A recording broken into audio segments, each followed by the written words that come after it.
Hello and welcome to the Strong, Healthy, Happy podcast.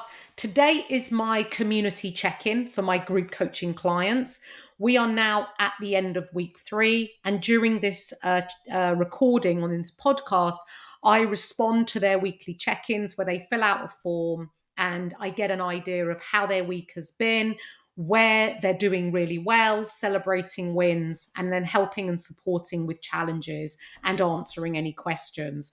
Now, I know for anyone listening, if you're not currently one of my clients, but you're here to get some easy to apply tips and support for your own goals and your own weight loss journey, or whatever your goal is, I know that you're going to be able to resonate with a lot of what my clients are going through. So do keep listening, because it is very, very applicable to you as well as to each of my clients.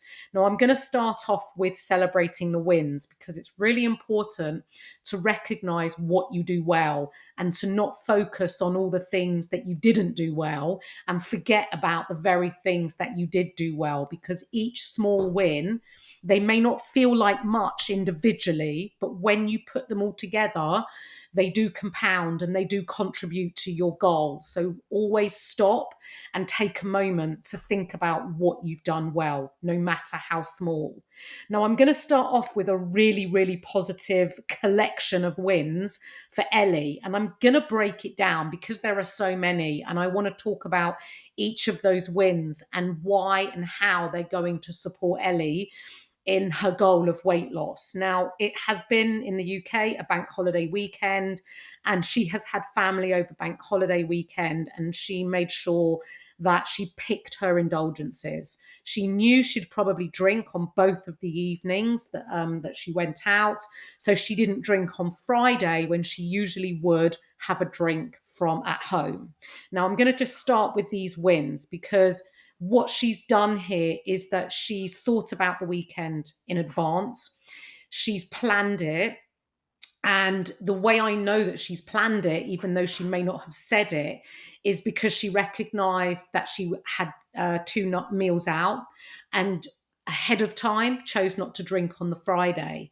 Now, I never tell anybody what they should or shouldn't do, but I do increase knowledge and awareness about how my clients' choices impact their goal, so that my clients can make informed choices. And for Ellie, rather than drinking 3 nights on the trot, and drinking alcohol can hinder your weight loss progress, because yes, it's not, alcohol does contain calories, and you're not going to get much nutrition from alcohol.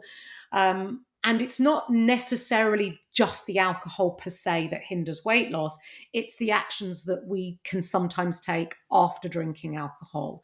And so by choosing to reduce alcohol intake, it has benefited Ellie in her goal, but also really importantly about how she feels, because over consuming alcohol may feel great in the moment, but it doesn't always make us feel good in the long term. So this is a really empowered choice that you made, Ellie, and the planning ahead has really served you well. You also chose not to have dessert at your 2 meals out. And again, this is you picking your indulgence. And I've talked about this on podcasts many times before, as well as in our chat group. And when you're working towards a weight loss goal, we have to look at reducing your calorie intake. And when it comes to living your life, I absolutely want my clients to live their life, but you can't have it all and expect to make progress, because that would be unrealistic. So there comes a point where you have to make compromises and you have to pick and choose, because having the alcohol, having the starter, having the bread on the table, having a main course that may not be the smartest option, having a dessert, having all those things is not going to help you stay within a calorie deficit. So picking and choosing the indulgences that suit you at that particular social occasion are really going to serve you well. And for Ellie, she chose to have a drink but leave the dessert. And this is a very empowered choice. You didn't have to do that, but it aligned with your goal. And that's really, really positive. Now, the other really big win that Ellie's had is that she ate really mindfully. And I've been talking a lot about the benefits of mindful eating. And when you slow down and eat more mindfully, you do notice feelings of fullness much more easily because you've slowed down your eating and you've enjoyed the taste and textures of your food. And also, when you recognize fullness, because your hunger hormone leptin signals that you're full, when you've slowed down your eating, that hormone works more effectively. And for Ellie to make sure, even if she hasn't tracked that meal, you don't need to track a meal to know when you're reaching mild fullness. And eating to 80% full is a really simple thing you can apply anywhere to manage the amount of food that you're eating, no matter what that food is. When you're eating slowly and you're reaching a mild fullness, choosing to stop represents you eating at a level that is mindful of your weight loss goal. Eating past 80% full will not represent you eating slightly less than you may want. And eating to 80% full is still a mild fullness. Could you eat more? Probably, but you're choosing not to. And this is you staying accountable to your weight loss goal, but without anyone really knowing what it is that you're doing. So that's really, really positive and lots of wins there, Ellie. You also went on a family walk to be able to get your steps in. So you got everyone involved, and it also enabled you to move, get out for your daily walk and get your steps in. And remember, your expenditure also contributes alongside reducing your calorie intake. Increasing your expenditure from movement, from walking, will really benefit your goal. So well done. Joe had a belated 50th birthday afternoon tea. And for Joe, another really big win. You stopped, in your words here, you stopped when you'd had enough. And again, this is representing the 80% full, not eating past a comfortable level of fullness, and also not just eating for the sake of it or because it's there. And you were able to stay within your calorie range and still enjoy an afternoon tea out. So a huge well done to you. Now, the weather on Saturday was heavy rain here in the UK. Depending where you're listening, it may not have rained for you. And Caroline usually does a park run, a 5K run every Saturday morning. It was absolutely pelting it down, but she still went out. She chose not to run just for safety, but she walked it instead. And this is, again, you taking action. And, I know the rain is not the most, enjoyable weather necessarily to get out walking or running, but if you wear the appropriate clothing and get yourself out, the worst that will happen is you get wet. You still get your movement in. You come back home, you have a shower, you get dry, and you get on with your day. And you've had a great walk. And you'll probably feel really invigorated and energized for it. Now, in the UK, and especially on this Saturday, it rained all day.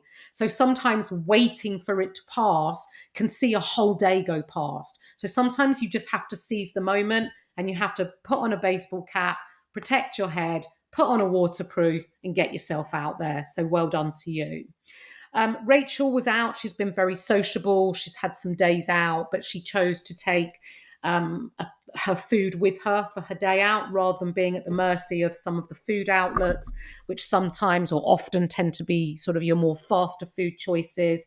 So that's very beneficial. And again, you probably made a much more nutritious lunch for yourself, having prepared it yourself.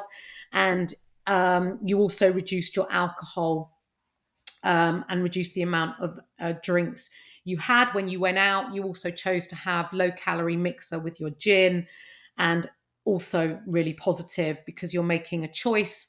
And again, it's not one that I've asked you to make. It's one that you have made yourself from understanding more about how to improve your health and feel good. Now, in terms of challenges this week, Joe is struggling to get enough protein in. And I have had a look at some of your tracking entries, Joe. And for breakfast, you are still having a bottle of orange juice. And it's not that there's anything wrong with having a bottle of orange juice, but for the 100 calories or so that it comes in at, My question to you is, would it be better to have a piece of fruit and have that fruit with yogurt, and therefore you'll then have your protein by having your fruit with the yogurt, as opposed to just having a juice of orange juice? Um, your intention to increase your protein via protein shakes and higher protein snacks is not what I would advise you to do based on the food entries I can see. I want you to eat as much healthy, nutritious food as possible rather than looking at shakes and snacks, because they never quite keep you full and satiated, and will always lead and potentially lead to you then wanting more and never really feeling satisfied. It is more helpful to you with your weight loss goal to have substantial high protein, high fiber meals. And when I talk about fiber, your fiber comes from vegetables, salad, or fruit, depending on your meal type and your preferences. And for increasing the protein, I would always recommend eating food rather than drinking your calories. Now, sometimes I get that having a shake is a quick and convenient way, especially if you're rushing to work and you don't want to not have anything, and a protein shake is very useful and very helpful. But as much as possible, I would encourage you to sit down, eat in a mindful state, and fill your plate with nutritious food. Remembering that half of your plate or bowl needs to be from vegetables, salad, or fruit, and then the other big section, the other big third, big quarter of your plate needs to come from protein, and then the other smaller quarter would come from your carbohydrates, and a small amount of fats, just to maintain hormonal health and deliciousness to your meals. Now, at the moment, alongside your orange juice, I see that you're having a Slim Fast strawberry milkshake. That milkshake comes in at 250 calories, and it's a drink. For 250 calories, you could make yourself a really healthy, nutritious, and filling breakfast where you go through the process of chewing food. And that will also, going through the process of sitting down to enjoy food and enjoy a meal, and having a plate full of food will leave you a lot more full and satisfied than having a shake quickly on the go. Now, I know that, as I said, sometimes your work may get in the way, but as much as possible, I would encourage you to eat proper food. And I know from previous dieting beliefs or habits that you may have, or thoughts and perceptions, it's usual that people think they need to eat as little as possible to lose weight, but actually you need to eat as much as possible in order to lose weight. The food that you're eating as much as possible as is your protein and your veg and your fruit, and eating really nutritious whole food choices. So please, at your breakfast, try and have as much food as possible, and nutritious food that keeps you full and satisfied. Remember as well that you want to choose lean protein sources over high fat protein. So if you're having pork sausages, I would recommend you swap to chicken sausages, because you will reduce the calories straight away. And where you're having, say, for example, a protein source, but you're not having enough of it to give you your minimum 25, 30 grams of protein, have more of the protein that you're already having in your meal, or combine a different protein source within it. Just checking anything else.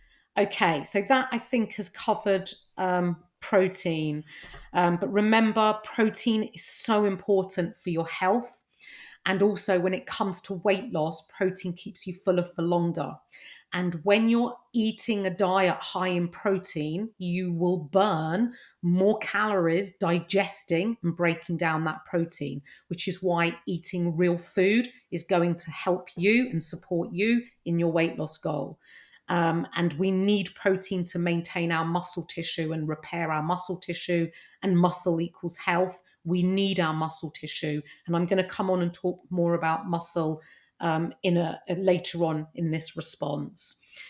Now, a few ladies, you're having problems scheduling in your workouts and getting them done. And your workouts are really important.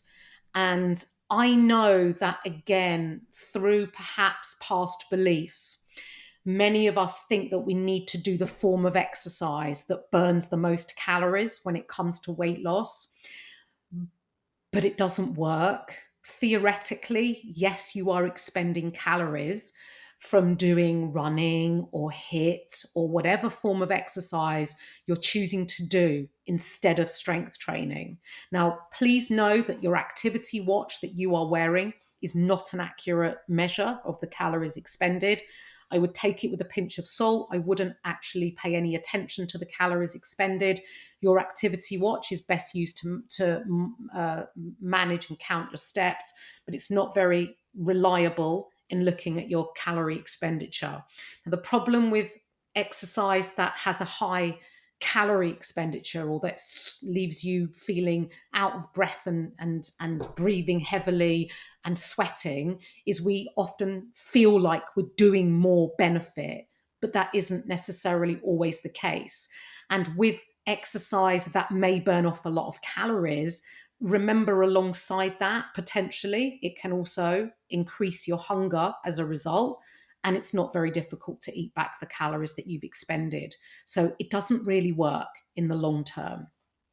And this is coming from someone, myself, who has run for years. And I can assure you that my body has changed, not from running. My body, my body's shape, and managing my body composition has happened as a result of strength training, not as a result of running. I run because I enjoy it and because I just like moving my body in that way, as alongside my strength training.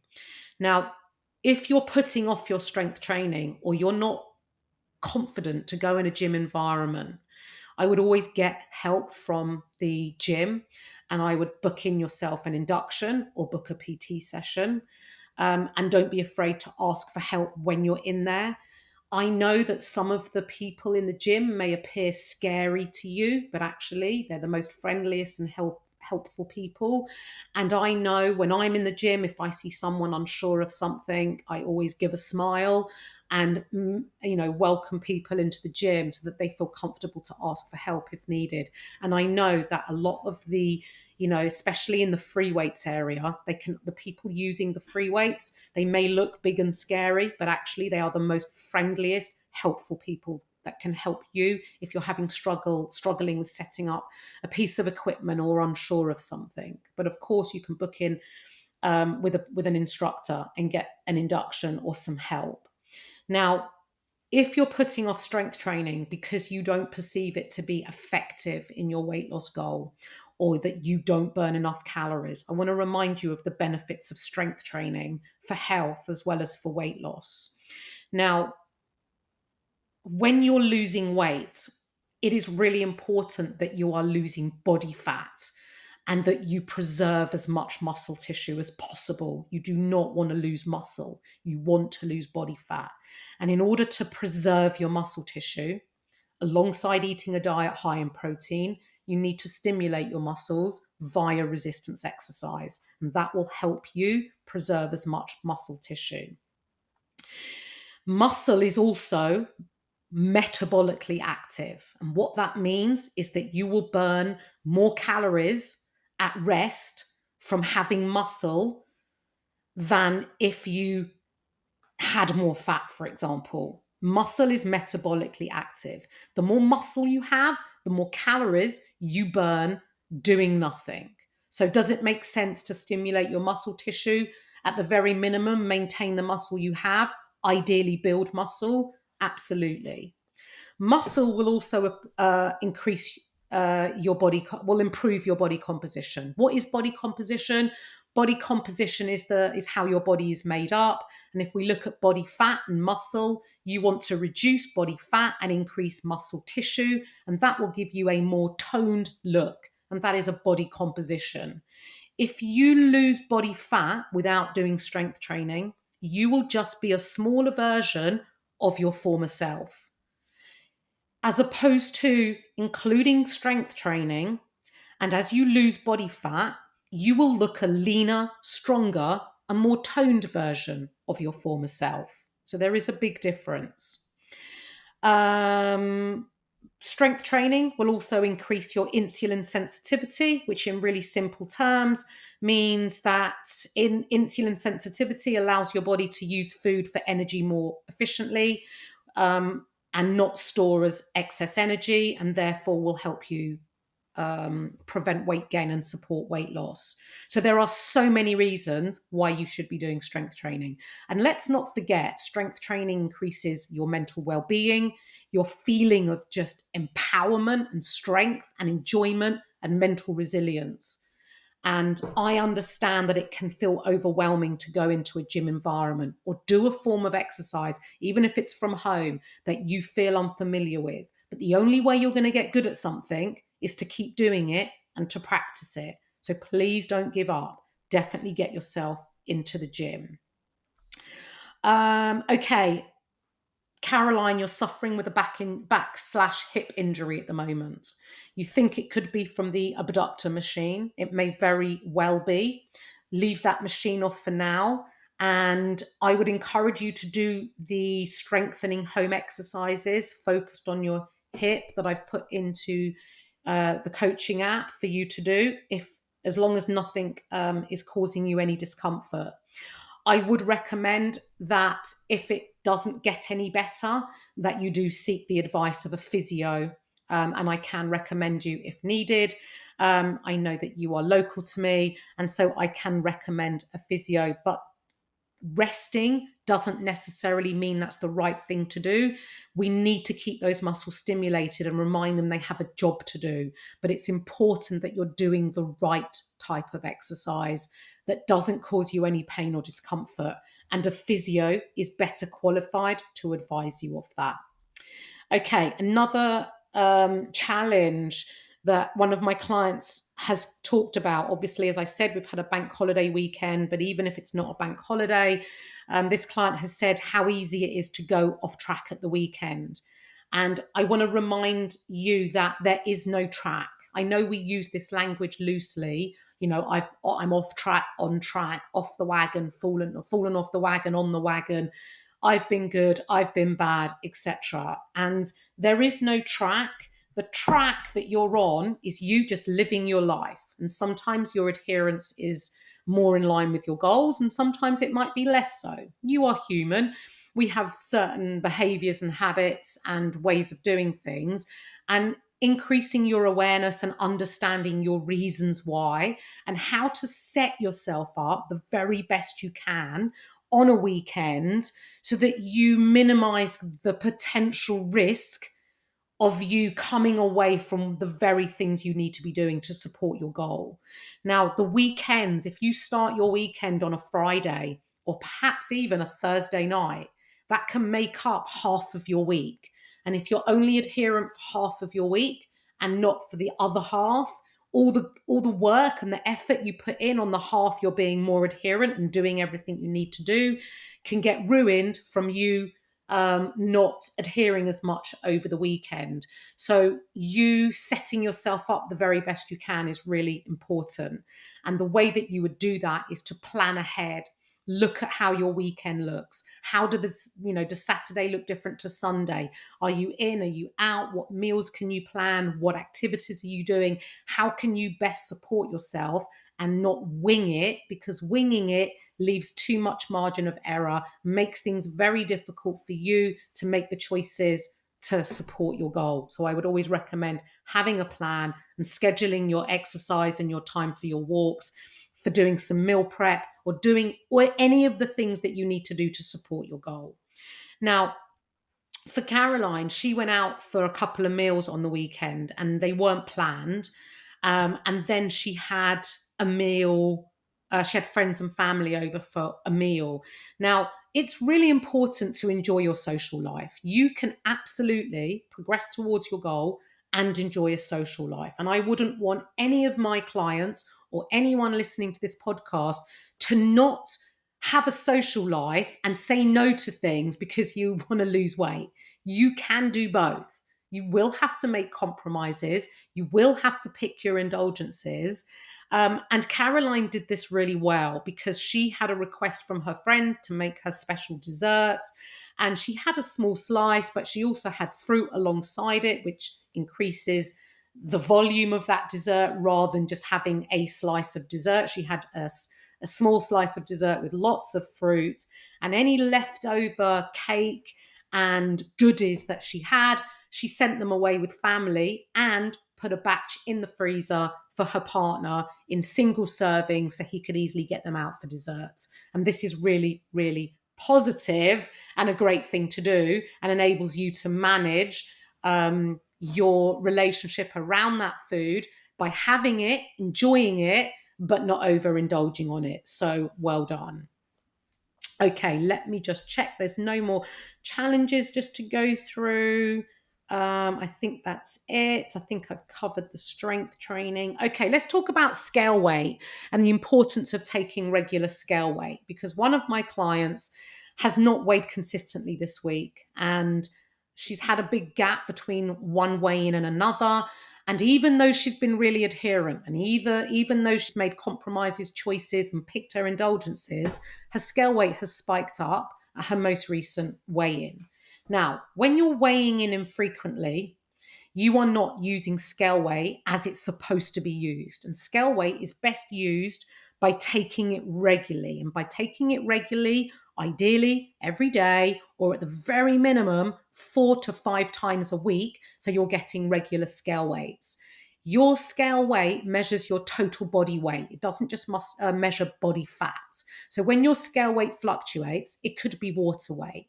And you might think that you've gained body fat when in fact you're just holding more water for whatever reason that might be. And there are a multitude of reasons. You may also have had a really low scale weight, but you won't know because you didn't take your scale weight regularly.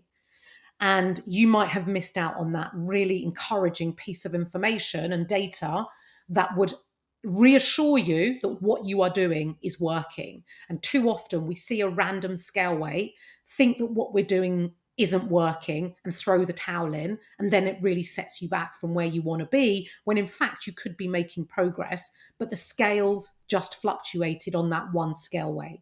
And that's why weighing yourself once a week at a diet club, or if you're doing it for yourself, is not an accurate measure of scale weight. You need to take it more regularly. So please take regular scale weights and not rely on a random isolated scale weight.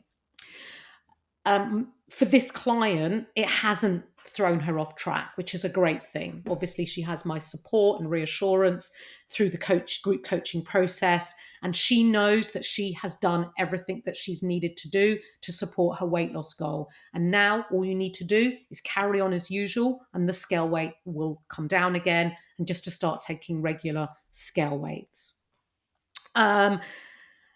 In terms of feedback this week, one of my clients has said that they're really enjoying the encouragement and learning to look at food and exercise in everyday life and improve her relationship with food, which is absolute music to my ears. Because if your relationship with food is in a bad place, or you have issues with certain foods or thoughts and feelings around certain foods, they will continue to crop up, and they will hinder your long-term goal of losing weight and keeping it off. The tools I'm teaching my clients are for life. They're not just for 6 weeks of coaching, and they will hold them in good stead to continue with their journey long after group coaching. So please, if you're listening to this and you are struggling and you would like more support, please contact me via my contact details in the show notes. Reach out. Feel free to ask me any questions. And if you're interested in coaching, please do fill out the application form and I will respond. Have a great rest of your day, and a huge well done to all of my clients.